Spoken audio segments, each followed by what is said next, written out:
আগত আছিলে পৰম্পৰা এতিয়াহে আহিছে মই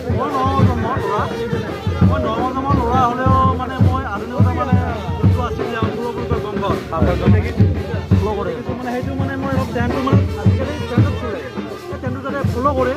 ব্যক্তিসকলে তাৰ কাৰণে মানে নতুন পুৰণি নতুন বিকাশ আনিব বঢ়িয়া বঢ়িয়া বঢ়িয়া পুৰণি নতুন নাই আপোনাৰ মই জানো যে আপোনাৰ মানে গানটো প্ৰিয় আৰু কি মই আগৰ পৰা